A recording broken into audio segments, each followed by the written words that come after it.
What's up? It's your boy Kevin to turn on this motherfucking YouTube shit. This is serious. Wow, what the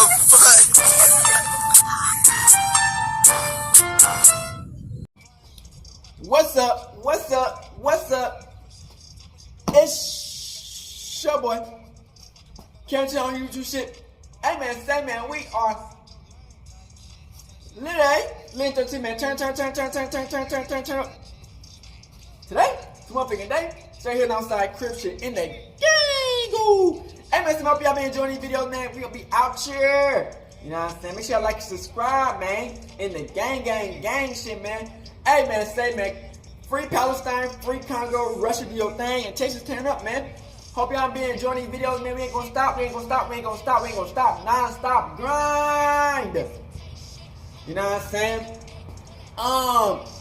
Hey man, say man, each day is a new day to be a better version of yourself. Never stop putting in that work. You know what I'm saying? People gonna always talk what they want to talk. You know what I'm saying? But we don't give a fuck. You know what I'm saying? Time is flying by, man. You know what I'm saying? The grind, hey, that what makes us great. You know what I'm saying? A lot of people ain't got that same grind like a nigga. You know what I'm saying? But you know, hey, when you know you blessed for this situation, it's up and stuck, man. Make sure y'all like and subscribe, man. Come to the Black Hebrew Israelite, man, as a real Jew. Let's get into this bitch. Alright. Today, motherfucking day, straight here outside crib shit, man, in the gang. So this is what I'm talking about, man. Hey man, say man, they try like a lot of niggas up. You know what I'm saying? They try like a lot of niggas up. You feel me? Over dumbass shit. You know what I'm saying? Thugga, man. You know, he facing a trial that give him like 15 years in prison. You know what I'm saying? Some of his boys is facing trial. These niggas almost get 50 years max, nigga, of prison time off of the shit that they got going, nigga. You know what I'm saying? You know, a lot of these niggas already done snitched on Thug. You know what I'm saying? But the most of the niggas, you know what I'm saying, who still up here trying to fight with Thugga with the case and fight against the trial, they still fighting. You know what I'm saying? I got a couple of the videos of niggas in the trial in this video. You dig what I'm saying? This video is getting crazy, man. You know, like I said, man, I want to see Thugga free. I want to see his group free. You feel what I'm saying? But hey, they've been doing this shit since 2013, making a case on these damn niggas. You know what I'm saying? They got some of these people who don't even want to be in a trial, like the witnesses. Some of these people don't even want to be part of the witness trial. But they gotta be, because I guess some shit happened. You know what I'm saying? So, hey, this shit's getting wild, bro. I hope y'all enjoy these videos, man. Make sure y'all like and subscribe, and let's get into this shit, man. Let's watch it.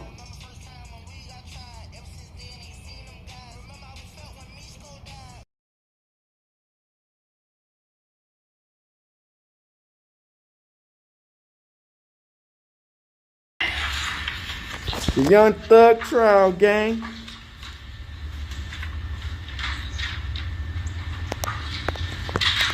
How old were you on Mother's Day of 2013? He's one of the defendants who didn't want to testify. Let me just ask you this. What year were you born? 86. 86? Dang, she ain't even trying to show her face. I get it. And were you working during that time outside the home? I don't remember. Were your parents, was your mother alive in 2013?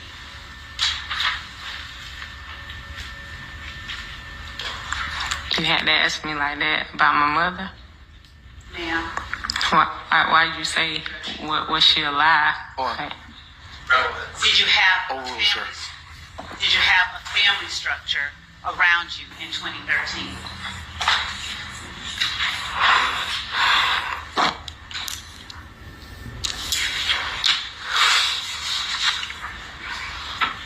Miss Bennett, Your Honor, could we?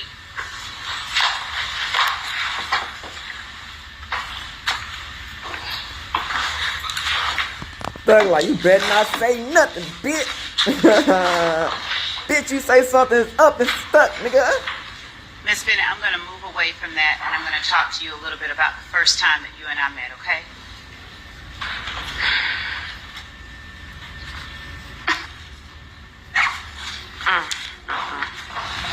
Do you need a moment? Miss Bennett, just let us know when you're ready, okay? I'm ready, but did she really have to do that, like, for real? You're subject to examination, but just let us know whenever you feel you're ready to go forward, okay? I'm ready to. I talked to Miss Love about my mom like that. That's a tragic situation for me. Like I haven't talked about this. I haven't grieved about this. Okay, all right, go ahead, madam. Miss Bennett, I'm going to wait until you tell me that you're ready to continue. Come on, Miss Love. And I apologize for bringing that. You ain't even got to apologize. I know you did it on purpose. It's all good. Damn. Hold on 1 second, Miss Love. Just 1 second.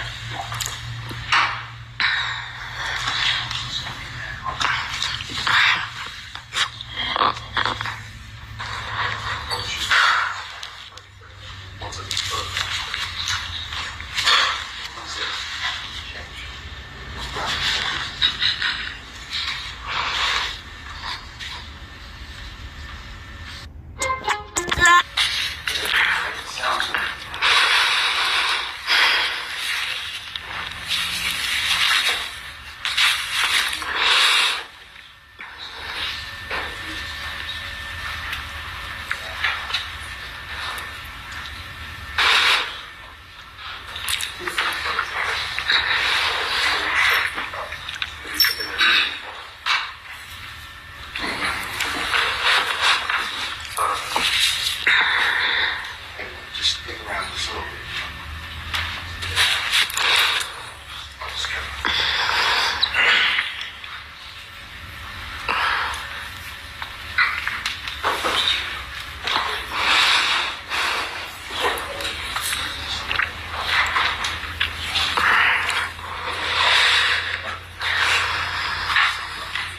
All right, Miss Love. Thank you, ma'am.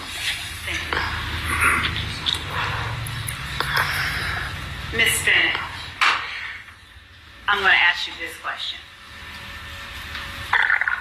Were your children and your children's father the only people who lived with you in 2013?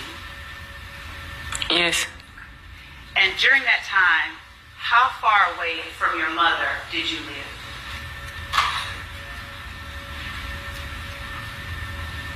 Approximately about 12 minutes. Did you talk to her often? Every day. And on Mother's Day in 2013, did something happen to you that caused you to later make a report to the police? Not that I recall. You earlier said that, or referenced when you spoke to me, when you and I spoke the first time, did you tell me about some things that you had gone through? Yes. Did you tell me essentially that the state had let you down?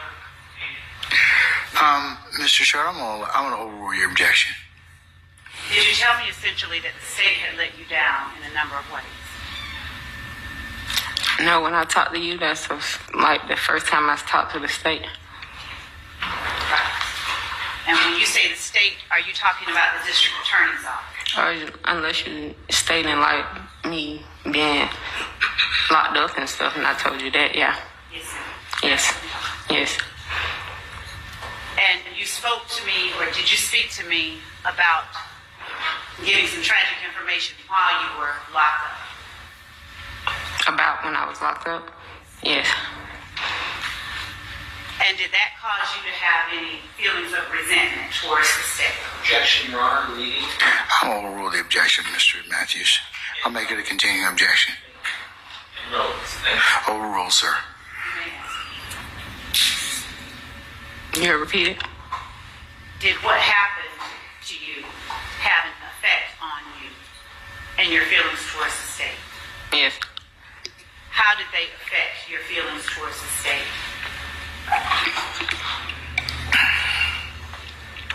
can also make an objection on foundation. Overrule, sir. Bro, they just literally just trying to get these witnesses just to like, you know what I'm saying, go against Young Thug. And a lot of people don't even want to take the stand because they know that shit can happen and shit. You know what I'm saying? Niggas don't want to be snitches. It just made me feel like, hey, like the court don't give a fuck about what's going on with these people's lives or something happens. After all this bullshit, they just trying to get the money out and lock these niggas up. When was it that you were? I'm going to object and ask that last statement from the state was stricken. That's inappropriate. Yeah. I'm gonna overrule the objection, Mr. Adams. Ms. Bennett, when was it that you were locked up, as you just referenced? What year? 2013, 2015 to 2017. In 2015, is that when you went to the Department of Corrections? Yeah, I went to prison. In 2013, were you in prison? No, I was in Clayton. I think Clayton. In 2013, were you out on bond for charges in Clayton?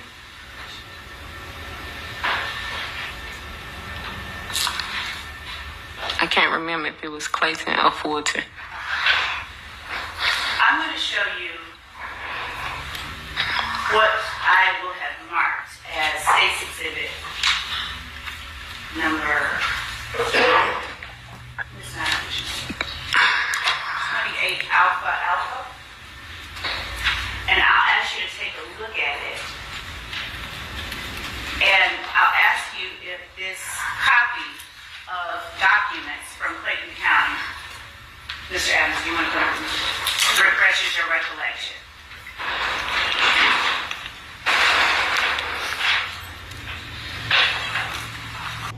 Feels like a dream.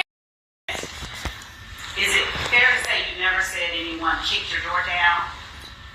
Have anyone ever kicked my door down? I'm asking a different question. I apologize if it's not clear.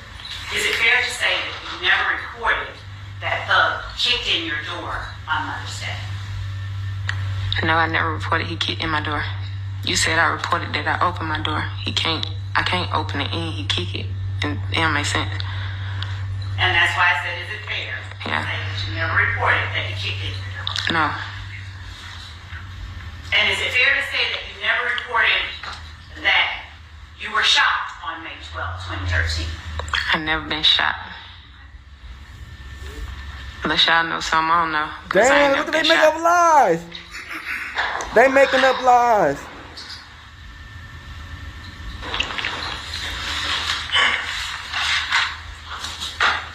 Ms. Bennett, thank you for being patient with us. If you give me just a moment, I'll have a few more questions, okay? Yeah.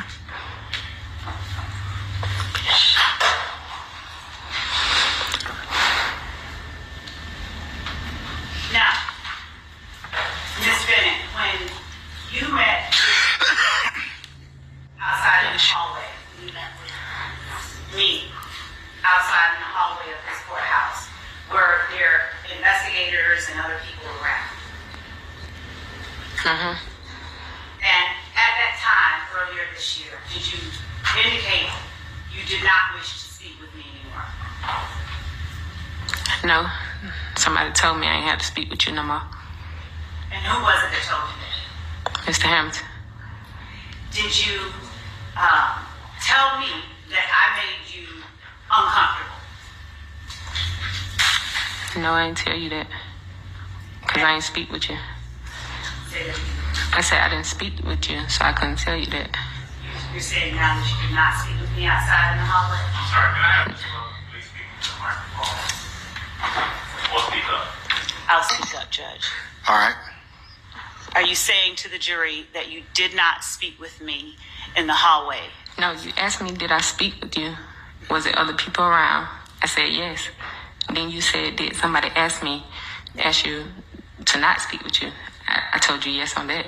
Then you asked me, did I tell you? And I'm like, how am I tell you if I didn't speak with you?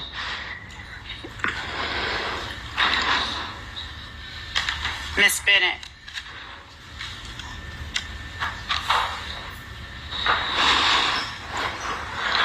Did you express at any point that I made you want to cause yourself harm?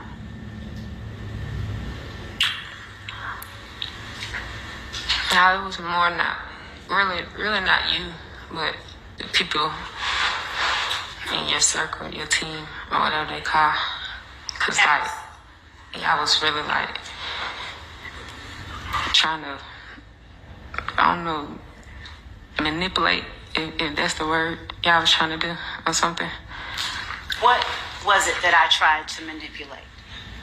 Like the situation. How did I try to manipulate the situation? I don't know, like, I felt like you kept trying to, like, confuse me. Like, you trying to do the same thing. Now you asked me, did I have a iPhone 13 in 2013 when you know an iPhone 13 wasn't out in 2013. Like, they drop iPhone, like, every year, but I thought it was out. Then you saying made the 13, then you saying made the 12, like, then you saying that somebody kicked my door, then you saying I opened the door, like, I don't know, like, I don't know which one y'all working, but you working it. Ms. Bennett, do you understand that I can't testify and that anything that goes on the record for this jury to consider, you have to Hold on, say it? Mr. Sharp. It's commentary, Christine. I'll sustain the objection. You can just rephrase, madam. Do you understand that only what you say is evidence and not what I say? I don't know. Okay. Damn, they trying. So you see that? They trying to switch. They So trying do you understand that I have to ask you questions in order to have you answer for the jury? I guess so. They trying to trick the witness. And she ain't want to be part of this bullshit. When you said that I was manipulating the situation, what situation is it that you're talking about? I answered it. Would you answer it again, please, for the record? The one we talking about now. I need you to be clear for the record, please. Which situation? You're the objection asked and answered. I don't know how to answer. Miss Bennett, hold on 1 second. I'm going to overrule your objection. Madam, you can answer the question. I don't know how to answer what she want me to answer. Like, I'm thinking that I'm answering it, but probably not good enough to her extent, because I don't know. When I say situation, I don't know, like, because 1 minute you on this person, then you on that person, so I don't even know which situation got nothing to do with this situation. I don't know. All right. You know what I'm saying? Like, you're confusing me. All right, let's be a little simpler. Did you just tell the jury that you felt I was trying to manipulate the situation? Yes. And what was the situation that you were speaking of?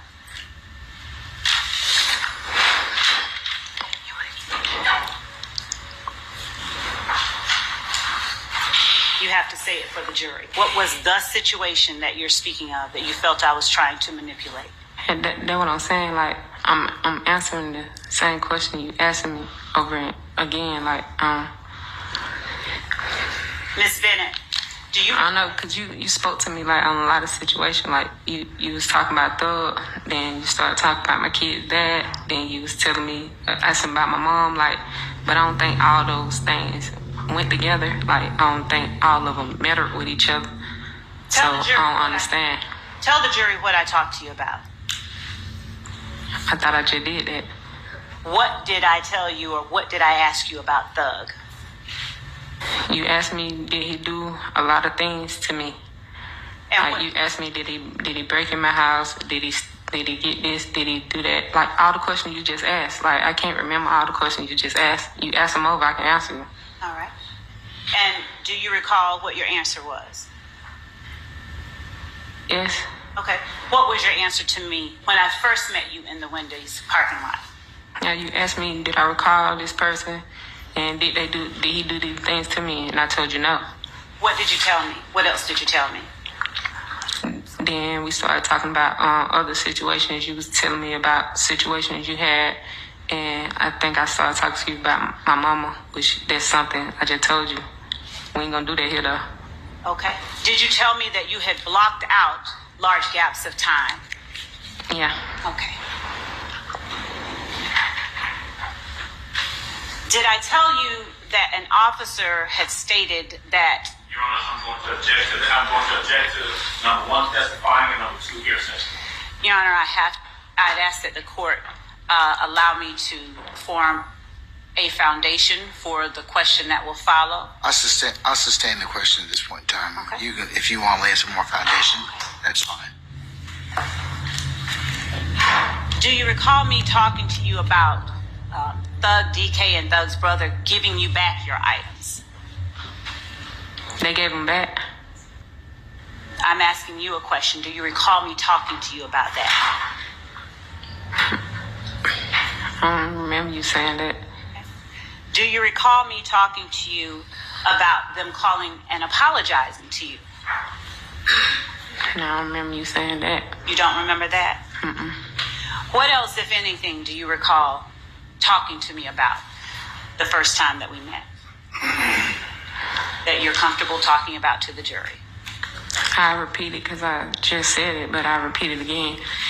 When you talk to me about the situation with Thug. You asked me that I feel like he did any of those things, and I was like, no. And I know you did ask, was I scared of him? And I'm like, no, like I don't have reason to be scared of anybody. And then you talked a little bit about yourself, and then we talked a little bit about the situation again. Like I said, you about to keep making me repeat myself about my mom, and I said I don't want to talk about that, and that's what we talked about. Is it your testimony that you said that Thug did not do these things, or that you did not recall the year? And I told you he didn't do those things.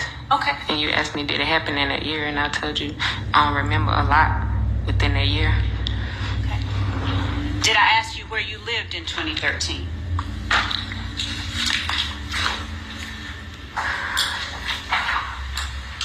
I think you did. Did you tell me you couldn't remember? No, I told you where I lived at.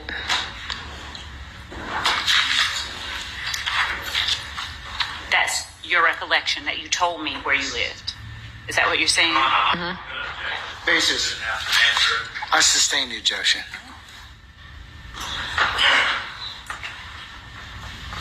And do you recall what the inside of your apartment looked like in Trestle Tree on May 13, 2013? Oh, ruled. You may answer. I'm not sure because I know we had remodel. So, but I think that was 2012. I'm not sure. I don't want to be wrong. Do you recall what your address was on May 13, 2013? What was it? 980 Confederate Avenue. Was there a number or a Damn, letter? give her all the address. They could at least bleep that out. Just one moment, okay?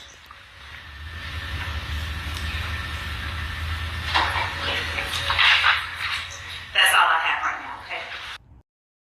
When you testified yesterday, you were on edge. Is that fair to say? Yes. You didn't want to be here. Yes. And part of it is because of the interactions, and your reaction yesterday was based on the interactions you had, not with Mr. Williams or anyone over here, but with the district attorney's office. Isn't that true? Yes. You told us when you were back there that they had been, quote, harassing you for a number of months. Is that true? Yes. And in fact, you said that prior to coming out and testifying, that the only person you were afraid of, you didn't want to be around, was Investigator Hamilton from the district attorney's office. Is that true? Yes.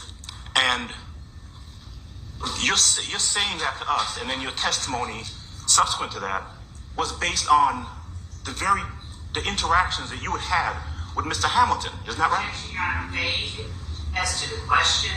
I sustain the objection. Okay. Mr. Hamilton had contacted you prior to yesterday. Is that right? Yes. He would call you from time to time. True? Objection, vague. What's vague? What is? Can I have some? I'll rule the objection. Yes. Let me just answer the questions, okay? Mr. Hamilton had harassed you. Is that correct? Yes. In fact, you told us when you were back there that you didn't want to come out and see him because he had sexually harassed you. True? Yes. You felt like, and you told us that you were really concerned about coming out here. I'm going to object as to relevance. I'm a little objection. You told us that the times when he would contact you, it seemed like he was trying to get you. Yes.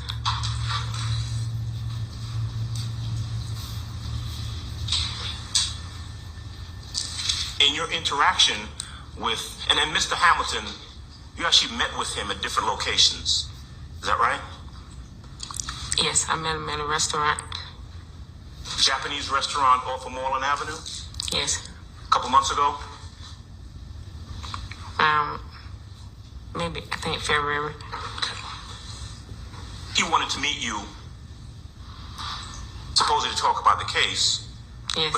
but he wanted to meet you by yourself. Yes. You did not feel comfortable with the interactions you've been having with the district attorney's office, and so you brought your 20-year-old son along with you. Yes.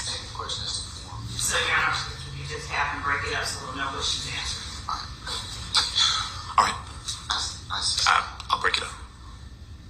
You didn't feel comfortable going to meet him by yourself. Nope. Because you didn't feel comfortable going to meet him by yourself, you brought your 20-year-old son with you. Yes. Was that before or after you met with Mr. Hamilton and he told you, don't talk to nobody else? That was after.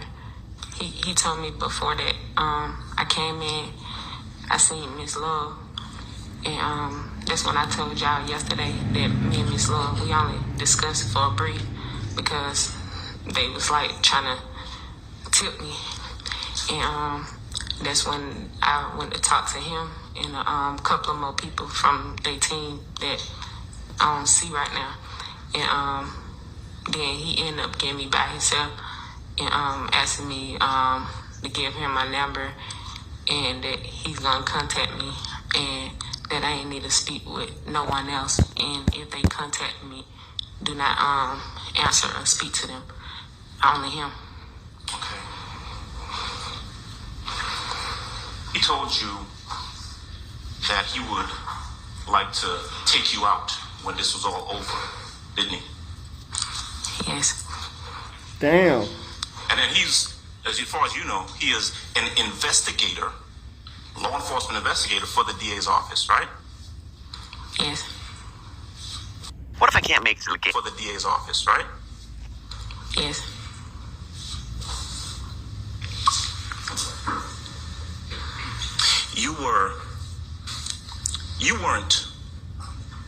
You didn't have a problem discussing with the district attorney's office this supposed incident from back in 2013, right? No, I never had a problem. Right. And in fact, when going back to you being asked yesterday about whether you were scared or anything like that, when you met with the DA's office, you met with them so often that you actually lost your job, didn't you? Yes. They would contact you and say, hey, you got to come talk to us. And because of the number of times that you had to just kind of drop everything, leave your job, and come talk to them, you lost your job, didn't you? Yes. I sustain the objection is the form. You can rephrase, Mr. Harrasin. You lost your job because of having to go meet with them, right? Yes, but they wasn't meeting with me every time they tell me to, though. Subsequent to or after you lost your job, Yes. Mr. Hamilton, the investigator, told you, don't worry about that. Take care of getting you another job, right? Yes.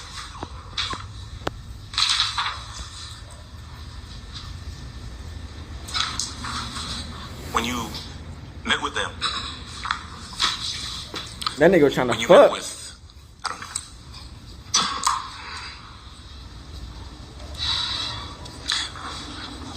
there was actually a time when you came here to the courthouse to meet with either an investigator or someone else from the DA's office. True?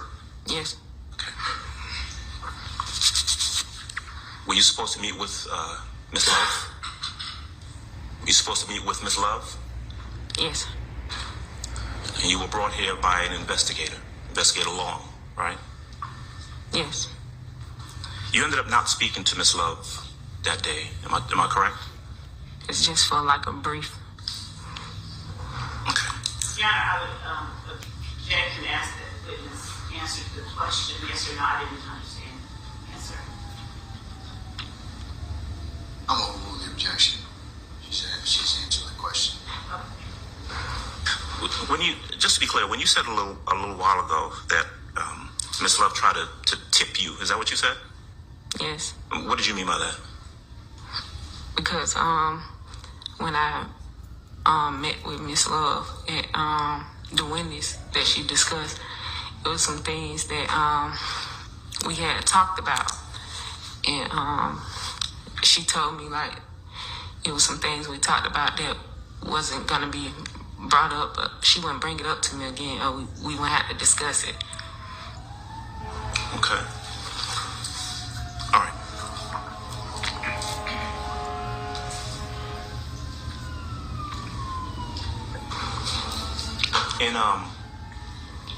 In your conversations, either with investigator or DA, they were asking you questions about 2013, correct? Yes.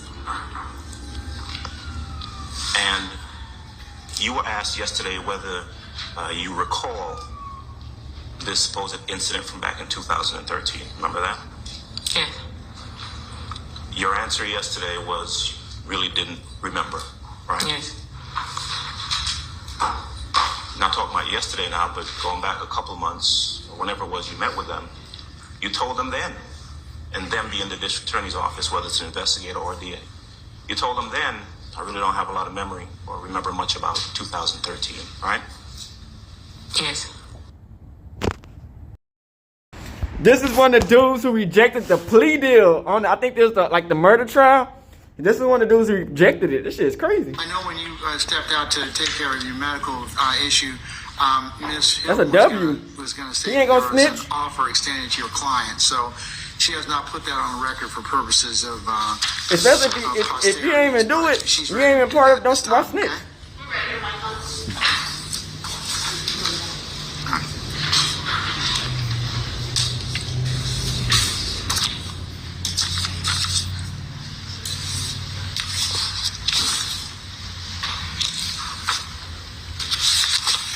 Look, he got a wagon on him.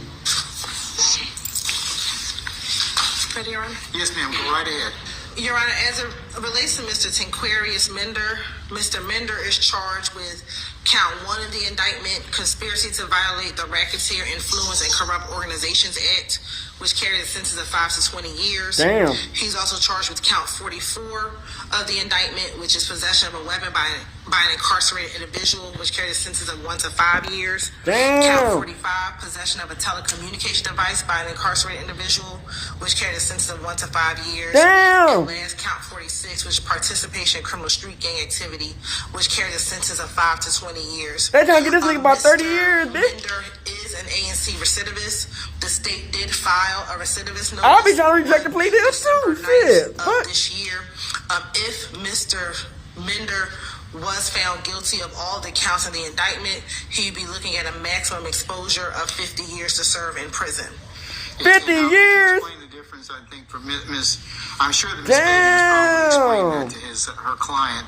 But can you tell Mr. for the benefit of the record and for I be Mr. trying to fight this benefit, case too. Shit, fucking nigga. I'm fucked if I don't. Fucked if I do. Nigga, I might as well just try to fight it. any of these particular counts, like what would under A or C? Cause the plea deal would have been probably like 20 years or some shit. Convicted of any 15. of the counts, as an ANC recidivist, Mr. Mender, you would have to get the maximum amount on for that charge, and then whatever time the court gives you, which if was to be the maximum, you have to spend every day door to door, which means you have to spend every day in custody. You get no good time.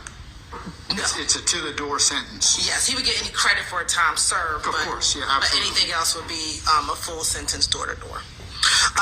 So his max is 50 years? Yes, Your Honor. Okay, and what's the state's offer? Yes, Your Honor. The state's offer for Mr. Mender as to count 1 is 16 years to serve 1 year commuted to time served with a balance of 15 years on probation. The state would offer that his probation could be terminated upon successful completion of the first 10 years of this sentence, provided that he violated no provisions of the agreement or no special conditions of the agreement, and that he violates no law of the state of Georgia. As to count 44, the state's recommendation is 5 years to serve 1 year, commuted to time served, with a balance to be served on probation, concurrent with count 1. As to count 45, it would be 5 years to serve 1 year, commuted to time served in confinement. Commuted to time served, followed by 4 years on probation, concurrent with counts 1 and 44. And count 46 would be 16 years to serve 1 year, commuted to time served, followed by 15 years on probation, concurrent with count 15 years of probation? Look at failure. Would be the offer. Mr. Mender also is currently on another indictment, 21 SC 178250. In this case, as a part of the... But that math's a little bit too small. Would run concurrent with that case whenever he resolved that other case, Your Honor. Is that before me or before another division? It is in this division currently, Your Honor. Damn, that's the other dude. Damn, this is getting wild. ADA Lauren Jansen with the state.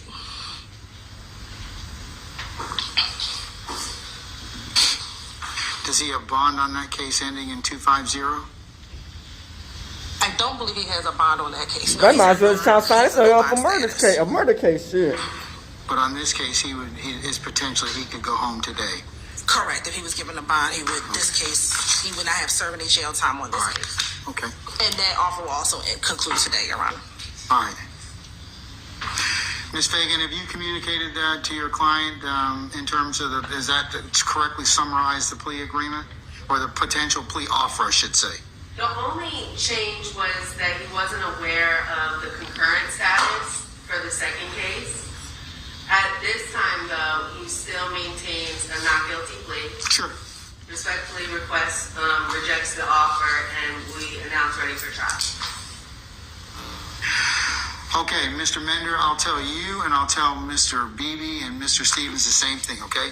At this point, you have the absolute right to plead not guilty, and that's what the law will presume, and the court will, of course, instruct that you have a presumption, and the presumptions and protections you enjoy as a criminal accused. You have to decide for yourselves what you want to do in this particular case.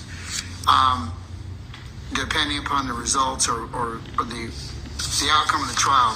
The only thing I would tell you, Mr. Mender, is the most, and I'm sure that Miss Fagan, she is a very fine attorney. Boy, they trying to line all these niggas up. Easily. They trying to line these niggas up for at least about 50 years plus. Nigga, I would have been fighting the case 3, nigga. What's gonna happen? If I don't fight it, I'm fucked. If I do fight it, I'm fucked, nigga. You gotta beat 4 counts. If you don't beat them, what'll happen is, under this A&C recidivist statute, I have to, under the law, sentence you to the maximum sentence. Damn! And then whatever I sentence you to, you serve to the door. That's not anything I have any discretion over. It's not anything because I don't like you or because of what you're being charged with or whatever. Those have nothing to do with anything. That's what the state of Georgia, the legislature has mandated. That this is wow. So one of the things a plea does is you know what you're getting. It caps your exposure. So, and what the state's telling you today is if you take the plea today, this is what you're going to get, and this is what I probably sentence you to, and you're done. You got to decide that for yourself. You can't be worried about any of these other folks that are attached to this indictment, because a plea is individual to that particular person for those particular reasons that he or she feels is of best interest to them, not anybody else. So, if you want a couple minutes out to talk with Ms. Fagan about that, nobody will be the wiser, and certainly. But if you don't wish to do so, that's fine too. You'll get the fairest trial that the law demands and expects you to get, you will get that. I, as your trial judge, will make sure that that occurs. But one of the things I cannot do is I can't force the state at the end of trial to pull this recidivist notice. If you get convicted, they can maintain it and you'll serve every day of it. And Miss Fagan can ask them to pull it and they can say no. I can't make them do that. So you got a lot to think about. So I'll give you a few more minutes to ponder that, because that is, when they file a recidivist notice, that they have basically, in poker terms, they've called. Like, what do you want to do? So I'll let you think about that, and you can let me know. And if not, then we'll see you next week for trial.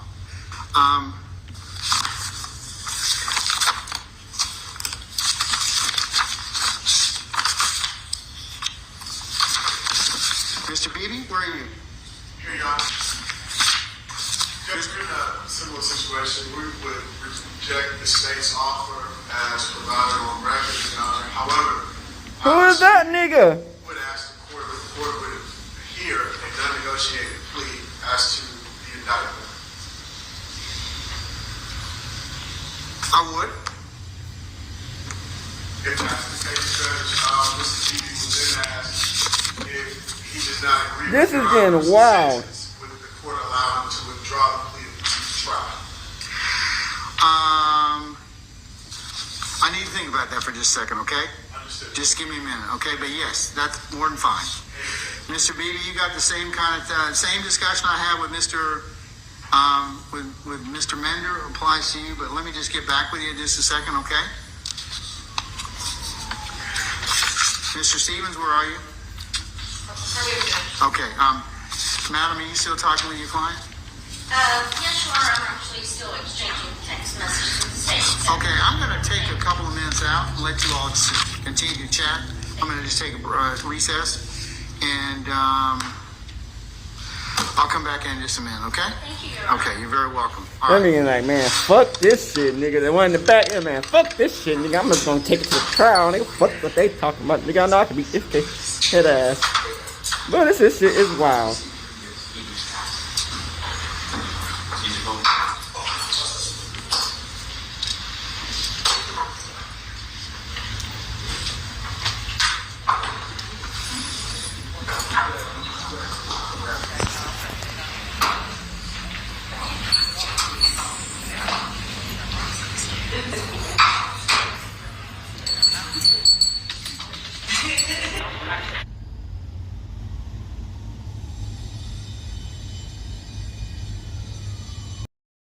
I know you've read it.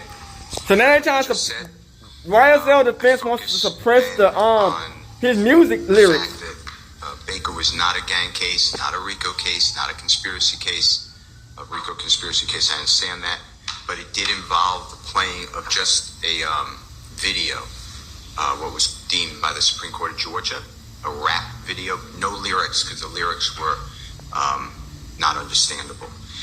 But the reason that I found it important to raise on behalf of Mr. Williams our supplement to the motion in limine number 2 motion to strike, filed on the 6th day of March 2024, the day after Baker was decided, was that the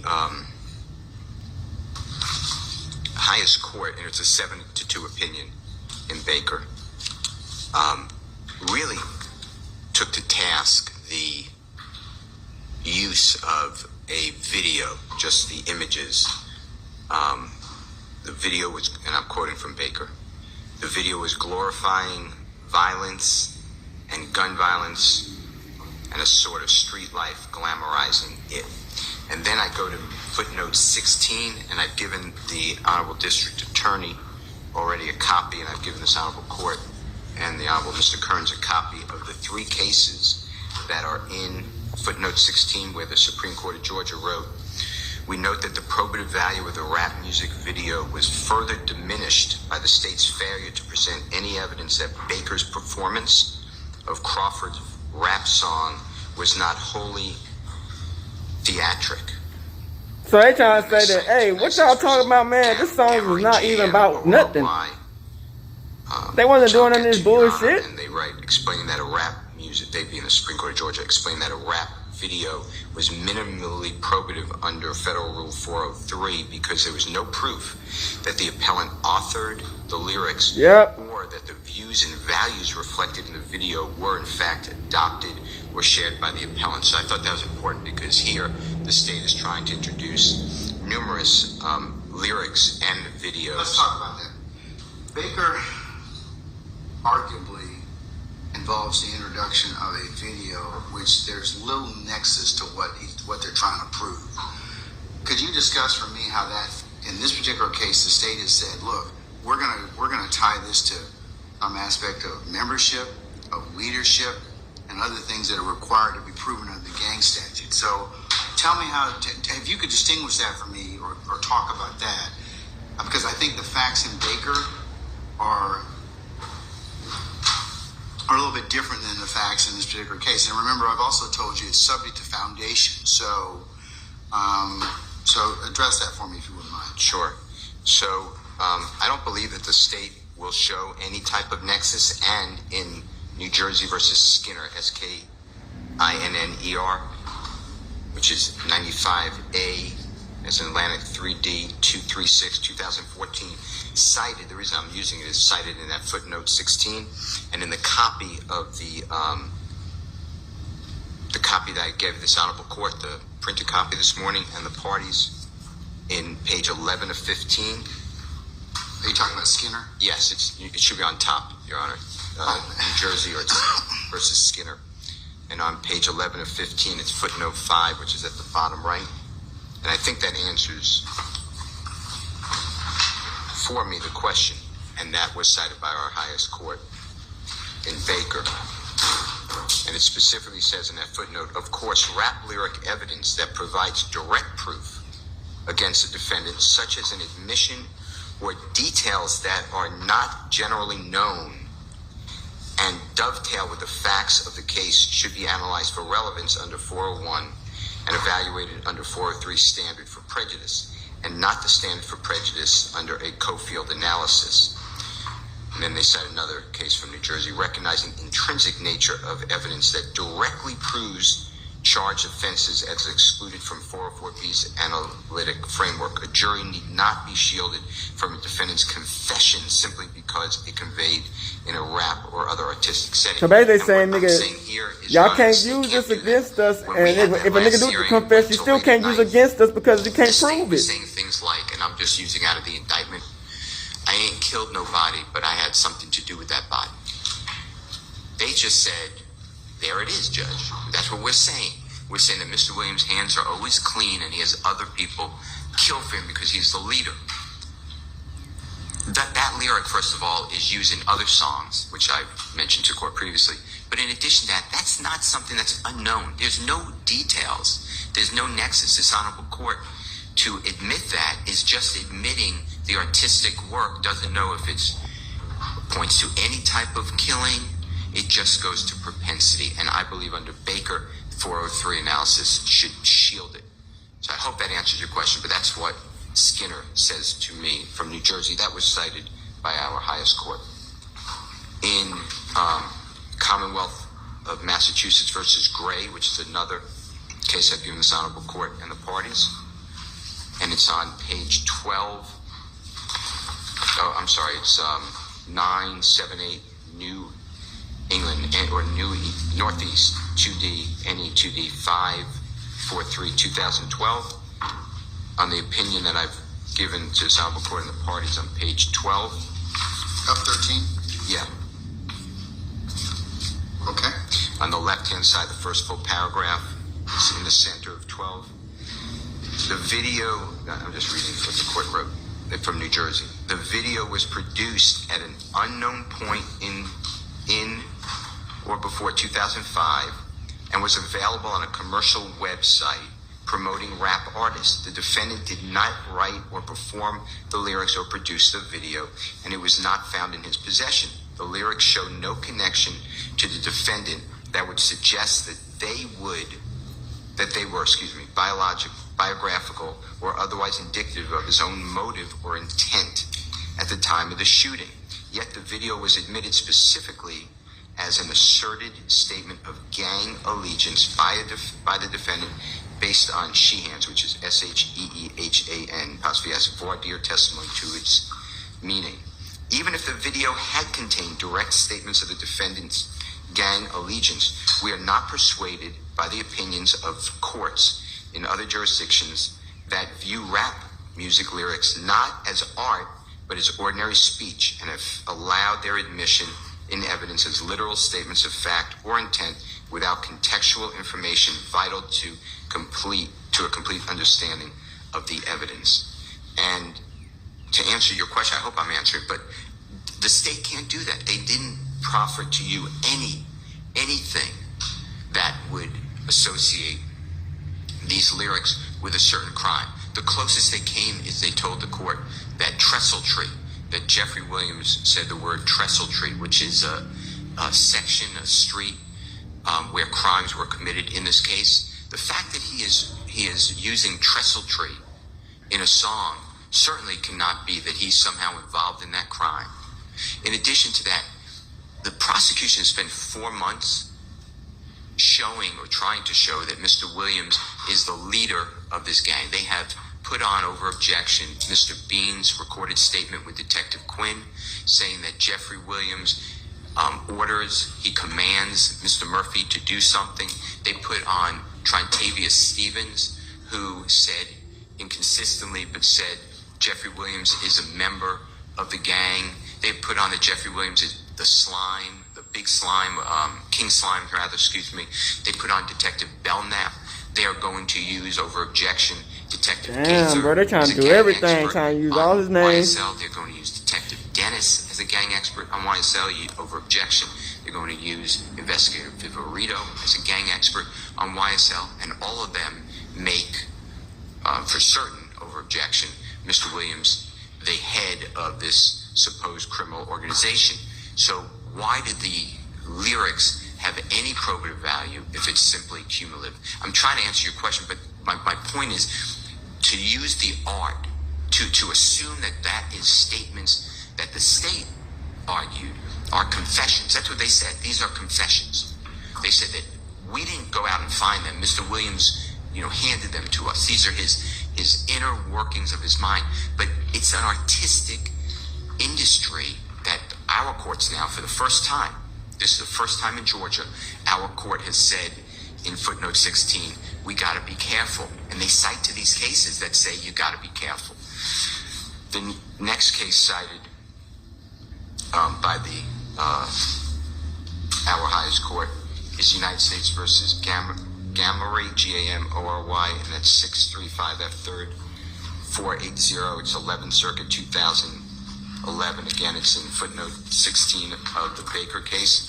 And on the copy of the opinion I give in this honorable court and the parties, it's in Division B, as in Barry or Bravo, and that starts on page 7 of 11, Your Honor. So, obviously, I'm objecting to the admission of both of these videos, and I think the analysis is similar for both. First, I think we need to ask what the state's theory of admission is. And the first question that you asked Attorney Steele about his issue, I think is important to ask in this case.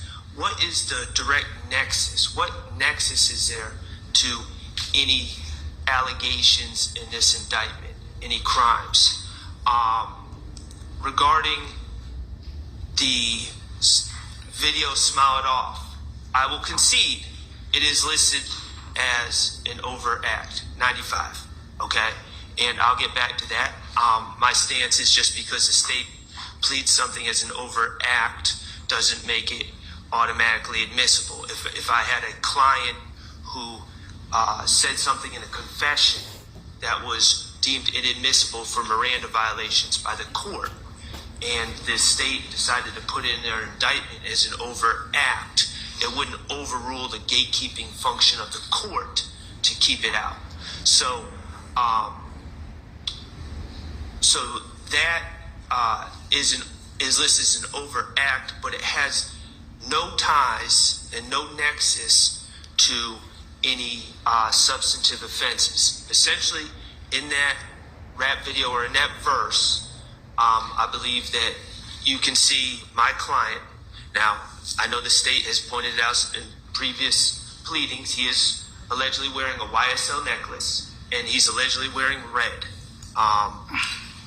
What does he say?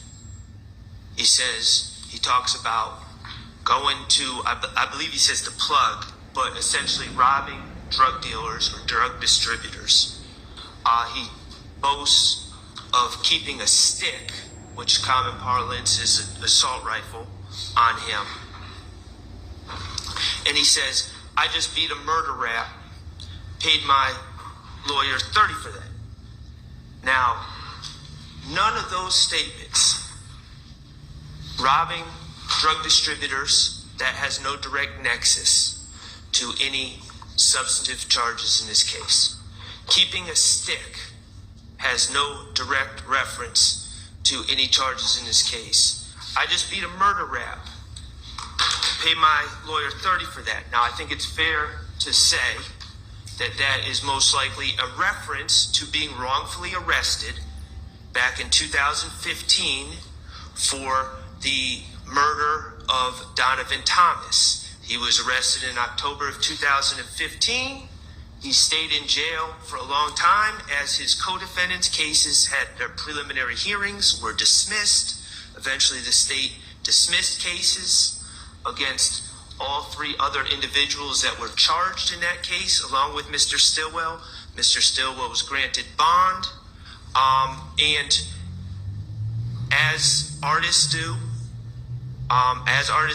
in their expression in hip hop, it may have been a certain level of fictionalization, because we know, in fact, it was not dismissed. He was, in fact, on bond. But that is not in any way an admission of guilt. That is just a statement that I was wrongfully arrested in the past. I paid my lawyer for that. I have no idea how much he paid the lawyer. It wasn't me at the time. But, you know, that's just an expression of artistic freedom, and also, but even if it is based in some facts from his past, it's not an admission to anything. It's completely irrelevant. It's just saying I've been arrested and I beat the case. And it becomes harmful with the next line where he says, me and my slime's above the law. It becomes the idea of bragging. Damn, this is wild, bro. They gonna use every lyric against this nigga, man. We gonna end it right here, and y'all go check out the video if y'all want to. But we gonna have to end it. You did. We gonna end it right here. The judge make a rule on an attorney motion to limit witnesses. So to that event, what I am going to do is I'm going to initiate the following. And I'm going to put it in administrative order. And here's what I'm going to do. On Mondays, Thursdays, and Fridays, we're going to start at 8:45 and reclaim a little bit of time. So if you need to take up anything, we'll go ahead and take it up before a jury gets here. That's number one. There's 5 things I'm going to implement. 2 is going to be the exclusion of any evidence, documents, or pictures that aren't timely disclosed. So, defense, if you argue that they haven't been timely disclosed, it will be the state will have to tell me what date and did you disclose that particular evidence or discovery in the same or substantial format that it was given to the defense. So, because what I'm having is, I'm getting, the state changes it or expands it or just comes into possession of it. So, if it hadn't been disclosed already, you tell me, for example, we gave that to the defense on April the 15th of 2023. And you can show me that it has been in fact filed that day, then we'll proceed. If not, I have remedies. The remedy I'll exclude it, or I'm going to excuse the jurors on the spot, and they're going to come back the next day, and we're going to work to resolve that. But I'm not going to have them sitting here every day. And then they're going to, of course, make certain judgments for themselves. I'm not going to say anything, but I told you that the biggest thing that jurors complain about is having us to sit back there.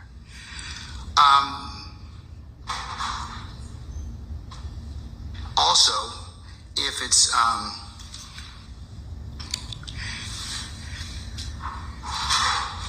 so number 2 is I'm going to start excluding stuff that if it's changed from discovery, hasn't been disclosed in discovery, or I'm going to reserve the right to go ahead and exercise that remedy at that point in time. So, defense, if you're going to make that argument, you need to be able to tell me what's changed about the particular evidence. If so, because after the state tells me, okay, well, we gave it to you on the 23rd, well, then you have to be able to tell me, here's what else they gave me. So I may just exclude that portion of it. So I'm going to start just excluding stuff in that respect because it's not timely. But whoever the proponent of the evidence or ask for the exclusion is going to have to tell me, well, when did you disclose it, and in what form did you disclose it? So, because this is why I've told you all, get together earlier, talk to one another, and if you have problems, then certainly or issues I need to resolve, file a motion, let me know so I can go ahead and take it up. But I'm hearing about it a lot of times the first time when the jury sits in the box. And I can't do that. It's not fair to them, not fair to me as your trial judge to be able to rule on those kind of things. So related, number 3 is I'm going to start, if appropriate, and I do need to take up something that is of that import, I will go ahead and excuse our jurors, and just we'll take whatever, and we'll come back the next day. So that's 3. Number 4 is I have spoken with our sheriff, and consistent with court, if necessary need be, we'll start having court on Saturday and Sunday. Yeah, well, that's my call. So if you don't want your Saturday and Sunday sucked up, I think we need to work a little harder in terms of being able to streamline, and that goes to both sides. And look, I don't want to work that way too, because it's me and my staff and my team and the sheriff and his team and everything else. But we will do it, because we're going to have to recap some days. I don't want to be in 2027 trying this case. 2027? I want to be here next Super Bowl trying this case. I'd like to have it. This is 2024. I'd like to watch the Super Bowl without having to come back to try. I hope Thugga wins. I hope that your case is resolved by that time, whatever may happen. But I think that we can do a better job at presenting the evidence and streamlining whatever for the fact finder to be able to make a decision. So we're going to start gathering on Saturday and Sunday. And the last remedy, and I don't say this being otherwise mean and contrary and everything else, but I have power of contempt. I don't want to use that. I don't. But it's come down. We've been in trial a long time. I think I've been very clear with everybody about my expectations, which serve you all and your ability as advocates in this case to try the best case you have. So that's why I said I wasn't going to kind of let you all start pointing fingers at each other, because I think there's enough blame to go around. But you all are going to have to, as I've said before, do better. You all are very seasoned advocates. So I shouldn't be having these many discussions and interruptions. I mean, and I'm in no way saying you're not doing your jobs, because that's what you're paid to do. You are doing your jobs. But the challenge to the court is that we've had a lot of interruptions with the jury sitting in the box. And I told you my concerns about that. So that's where I'm going to draw the line. And I've thought long and hard after these motions. I was thinking about this prior to Mr. Weinstein filing his motions and his supplemental motions to limit the witnesses. But I have to do something that will at least make us or force us to go ahead and make sure that we can present a case to the jury that is more streamlined and not stops and starts. I mean, if we get 2 or 3 hours a day, we're doing good because we had so much He interruption. getting tired of this bullshit. And a lot of that interruption. But hey, we need to go and win this case though, Thugga. Much earlier. So, Free Thug, man. So that's where I am at this point in time.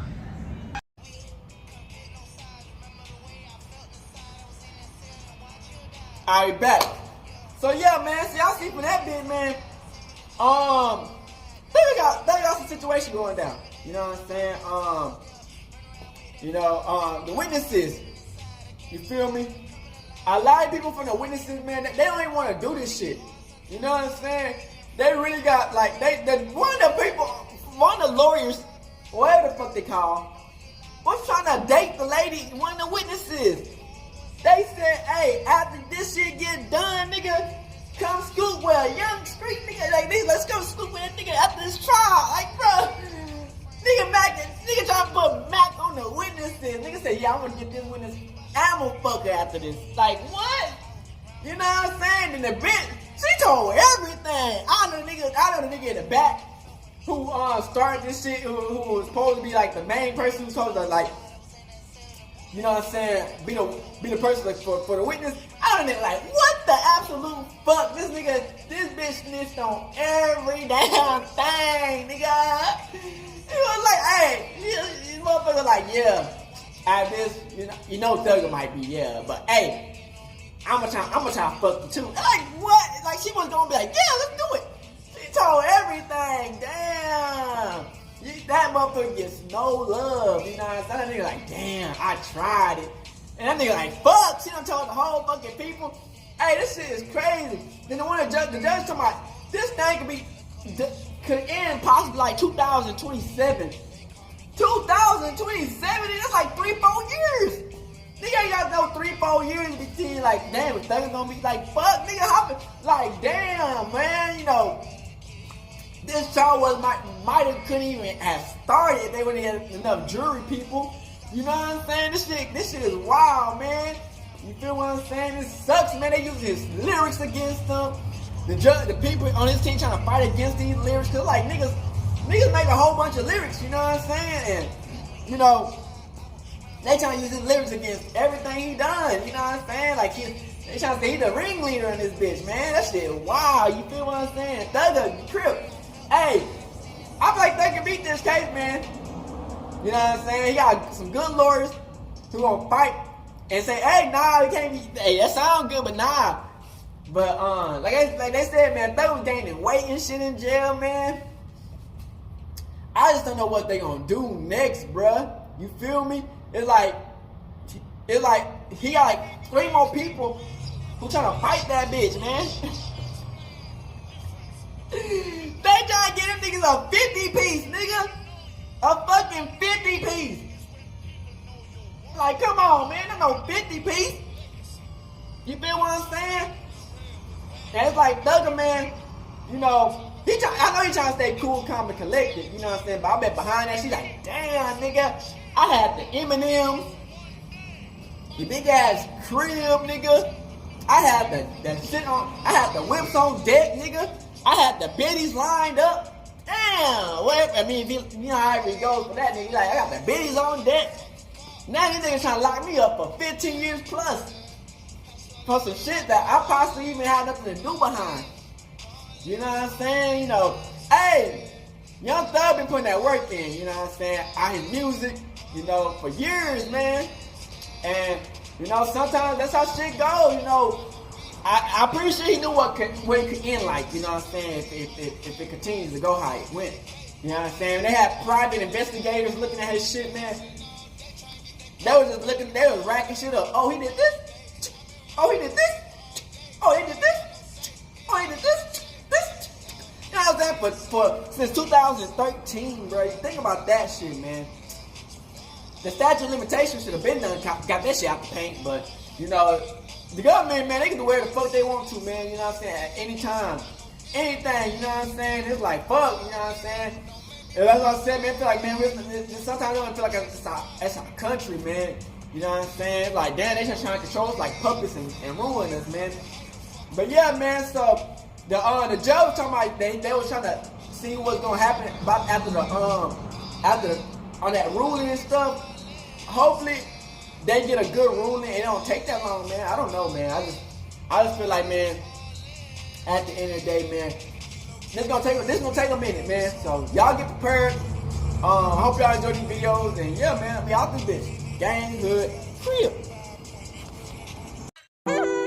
Hey, Dad, you know, dog, when we link up, dog, this shit be legendary. You know this is instrumental, you the engineer on it, so Kodak everywhere.